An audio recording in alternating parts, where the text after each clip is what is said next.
In Athens, every narrow lane feels like a doorway into a living past. Citizens drift by in practiced rhythm, carrying the day's needs with ease. Even casual meetings can turn into debate as ideas compete for air.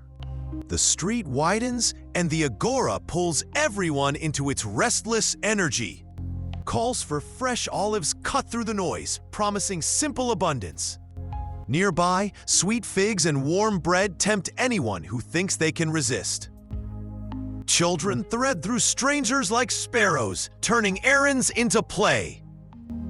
Craft becomes pride here, where a painted vase can carry a whole myth. In the shade of marble, water and stone remind everyone to slow down.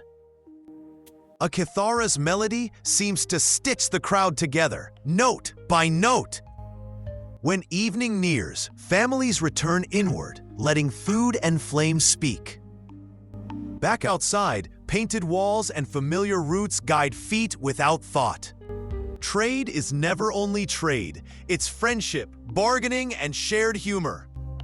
Look closer and you find devotion stitched into cloth and leather alike. In public talk, the city practices itself, shaping tomorrow in open air. Beyond the bustle, sacred steps wait, guarded by stone faces and time. Then the Acropolis rises, and the day's clamor feels suddenly small. What endures is not a moment, but the echo it leaves behind, timeless.